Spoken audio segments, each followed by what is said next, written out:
وہ نہ صرف اسلام کے اتہاس میں بلکہ دنیا کے اتہاس کے مشہور ترین فاتحین و حکمرانوں میں سے ایک ہے۔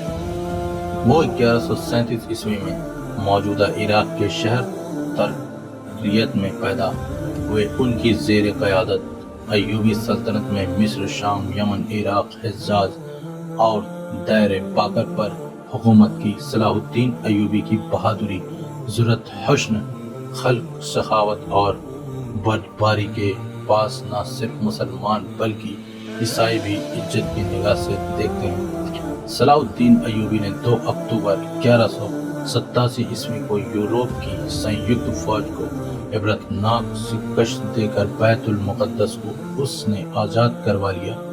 سلطان صلاح الدین ایوبی نسل کرد تھے اور 1137 عیسوی میں تقریت کردستان کے اس حصے میں پیدا ہوئے جو اب عراق میں شامل ہے۔ شروع میں وہ سلطان نور الدین جنگی کے یہاں ایک فوجی افسر تھے۔ مصر کو فتح کرنے والی فوج میں سلطان صلاح الدین ایوبی ابھی موجود تھے اور اس کے سپہ سالار شیر کوہ صلاح الدین ایوبی کے چچا تھے۔ مصر فتح ہو جانے کے بعد صلاح الدین ایوبی کو 564 عیسوی میں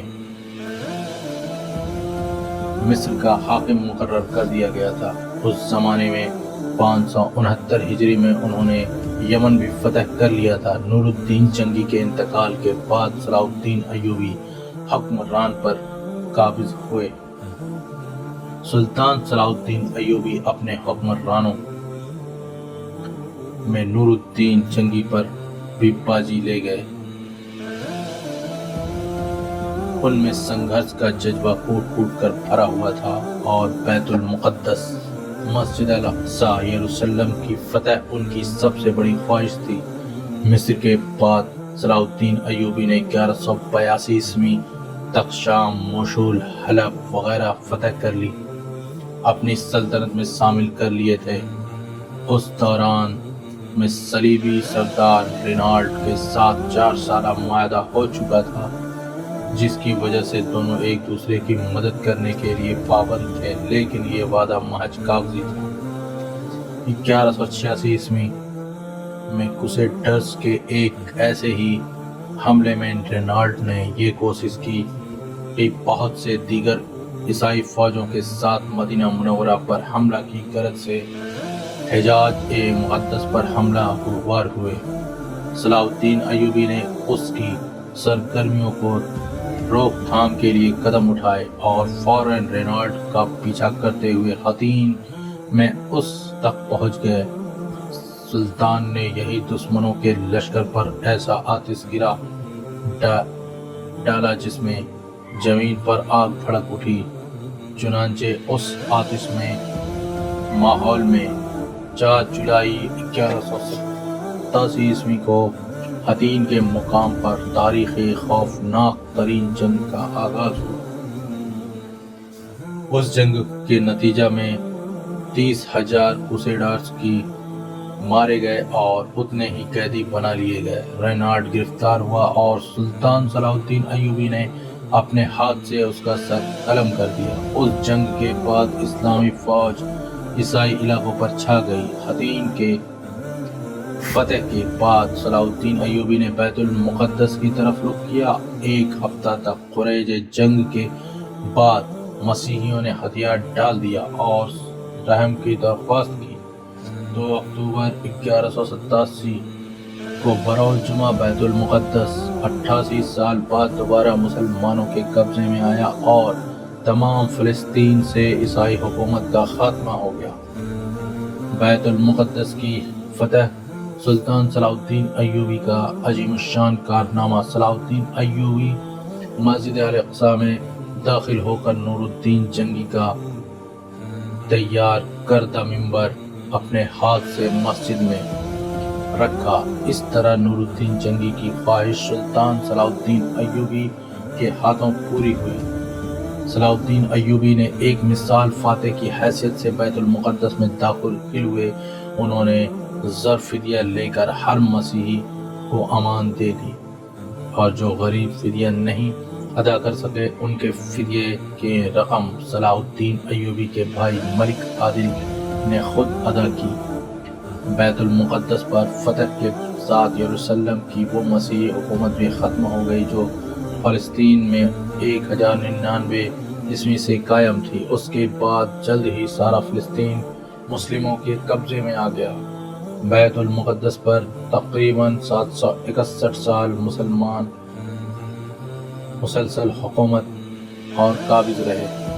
پھر 1948 عیسوی میں امریکہ، برطانیہ، فرانس کی سازش سے فلسطین کے علاقے میں یہودی سلطنت قائم کی گئی اور بیت المقدس کا نصف حصہ یہودیوں کے قبضے میں چلا گیا۔ 1967 عیسوی میں عرب اسرائیل جنگ میں بیت المقدس پر اسرائیلیوں نے قبضہ کر لیا۔ جب بیت المقدس کی خبر یورپ پہنچی تو سارے یورپ میں کوہرام برپا ہو گیا۔ ہر طرف لڑائی کی تیاری ہونے لگی۔ جرمنی، اٹلی، فرانس اور انگلینڈ سے فوج روانہ ہونے لگی۔ انگلینڈ کے بادشاہ رچرڈ جو اپنی بہادری کی وجہ سے شیر دل مشہور تھا، اور فرانس کا بادشاہ فلپ آگسٹین اپنی فوج لے کر فلسطین پہنچے۔ یورپ کی اس فوج کی تعداد 6 لاکھ تھی۔ جرمنی کا بادشاہ فریڈرک بارباروسا بھی اس مہم میں ان کے ساتھ تھا۔ مسیحی دنیا نے اس قدر لاتعداد فوج ابھی تک فراہم نہ کی تھی۔ یہ عظیم الشان لشکر یورپ سے روانہ ہوا اور عکا بندرگاہ کا محاصرہ کر لیا۔ اگرچہ سلطان صلاح الدین ایوبی نے تنہا عکا کی حفاظت میں تمام انتظامات مکمل کر لیے تھے، لیکن صلیبیوں کو یورپ سے مسلسل کمک پہنچ رہی تھی۔ ایک معرکہ میں 10,000 مسیحی قتل ہوئے، مگر صلیبیوں نے محاصرہ جاری رکھا، کیونکہ کسی اور اسلامی ملک نے سلطان کی طرف ہاتھ نہ بڑھایا۔ اس لیے صلیبی ناکے بندی کی وجہ سے اہل شہر اور سلطان کا تعلق ٹوٹ گیا، اور سلطان اس کے باوجود پوری کوشش کیے مگر مسلمانوں کو کمک نہ پہنچ سکے۔ تنگ آ کر اہل شہر نے امان کے وعدے پر شہر کو مسیحیوں کے حوالے کر دینے پر آمادگی ظاہر کی۔ دونوں طرف کے لوگوں کے درمیان معاہدہ طے ہوا، جس کے مطابق مسلمانوں نے 2 لاکھ اشرفیاں بطور تاوان جنگ ادا کرنے کا وعدہ کیا، اور صلیب اعظم اور 500 مسیحی قیدیوں کی واپسی کی شرط کرتے ہوئے مسلمانوں نے ہتھیار ڈال دیے۔ مسلمانوں کو اجازت دے دی گئی کہ وہ تمام مال اسباب لے کر شہر سے نکل جائیں، لیکن رشت نے وعدہ خلافی کی اور محصورین کو قتل کر دیا۔